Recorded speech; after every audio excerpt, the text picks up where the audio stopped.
So when you get married, what happens? Do you change your name to his, or does he change his name to yours?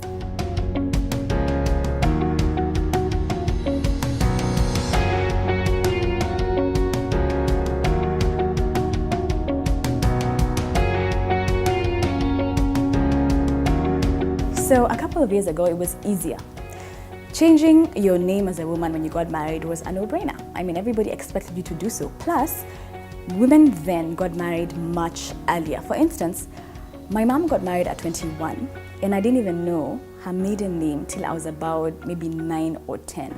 So she got married and automatically used my dad's names, including in her ID, passport, etc. But I think now things have gotten a little bit different and a bit difficult, if I may say so. So sometime last year, I wanted to ask this question, and I did in an office. And I did a small survey, and I asked the guys and girls a different question.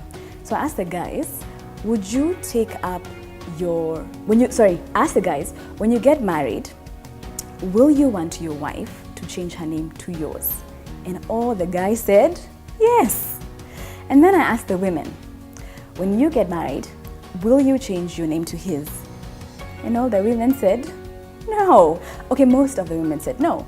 And I just thought to myself, okay, clearly these men and women cannot get married to each other because there's such divergent views on name change. But some of the reasons the women who said yes to changing their name gave, I want to show commitment. I want to show that I love him and I'm committed to this family. And they said that because we'll have one name, it means we are one family, so it'll be easier. Others said that I hated my dad or I hated my surname. So by all means, I am changing my name as soon as I get married. Other people said it's just a name. And others said, do I really have a choice?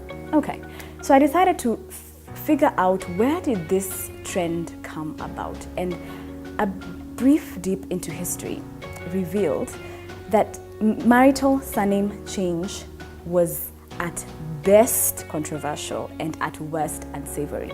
So let me take you down history lane. Let's begin with the 15th century in England. There was a French word called couverture. I hope my pronunciation is correct. The British gave it an English twist. In French, it means basically to cover or to protect.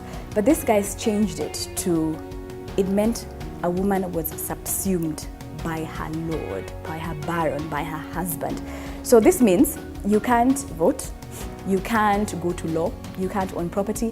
Even, by the way, if you go to the local kiosk and you ask for milk on credit, you can't because you don't exist. Like poof, you cease to exist. That was the initial introduction of marital surname change. Then the 17th century. By this time, it had become firmly entrenched in the system. It meant you get married, automatically you take up your husband's name.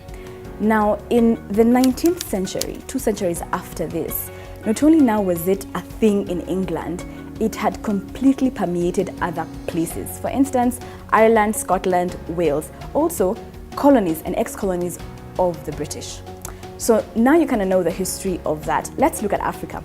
It's so interesting because people think Africans are very backward, but because of the matrilineal and matriarchal societies that existed in some African jurisdictions, they actually didn't take their husband's name. Imagine, believe it or not, I was as surprised as you are. Let me tell you.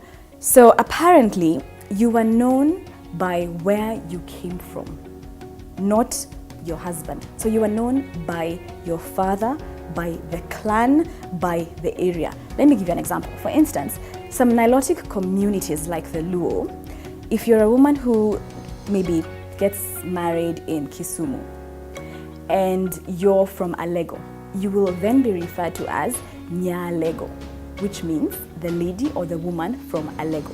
So you won't change your names to those of your husband. So that's the African context, and we have done the origin, where it was derived from in England. Let's look at the feminist outlook. So feminists are literally split in the middle when it comes to this. However, let me remind you of 2015 when George Clooney was getting married. George Clooney was a Hollywood hunk. He still is. He was a bachelor forever. Then he finally got married to this amazing, beautiful, accomplished woman called Amal Alamuddin. Now, many times when Hollywood celebrities are getting married, people think about, okay, what will they wear? The ring, how big is it? Which celebrities performing or singing at their wedding? This one was slightly different because they were perplexed that Amal actually chose to drop her name and take her husband's name. So from Amal Alamuddin to Amal Clooney. And the feminists, there was an article after article after article about this on the internet.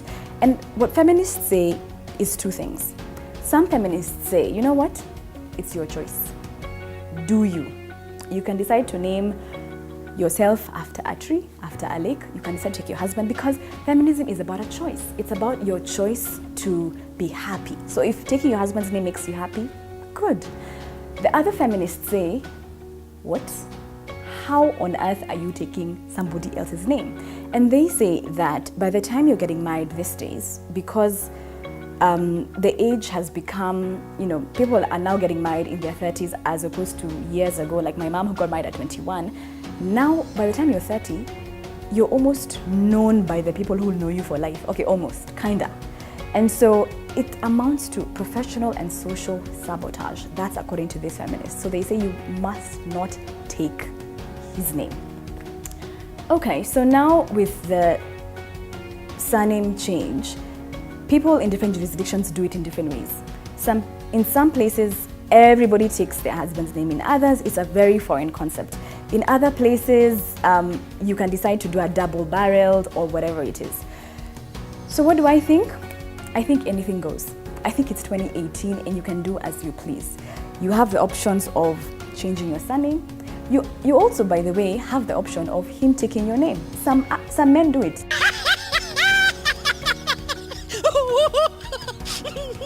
Not in Africa, but in other places, some men do it. You can also mesh two surnames. You can also get a double-barreled name. You can change your social media and change your name socially, but not necessarily legally, like I have done. Or you can be called whatever you want. So it's 2018, guys. Anything goes. Touché. So please let me know if you like this video. Please don't forget to comment and to subscribe. Let me know, would you change your name as a guy? Would you be called Mrs. Joanne, Mr. Joanne? I don't know. Let me know in the comment section. Until next time, see ya.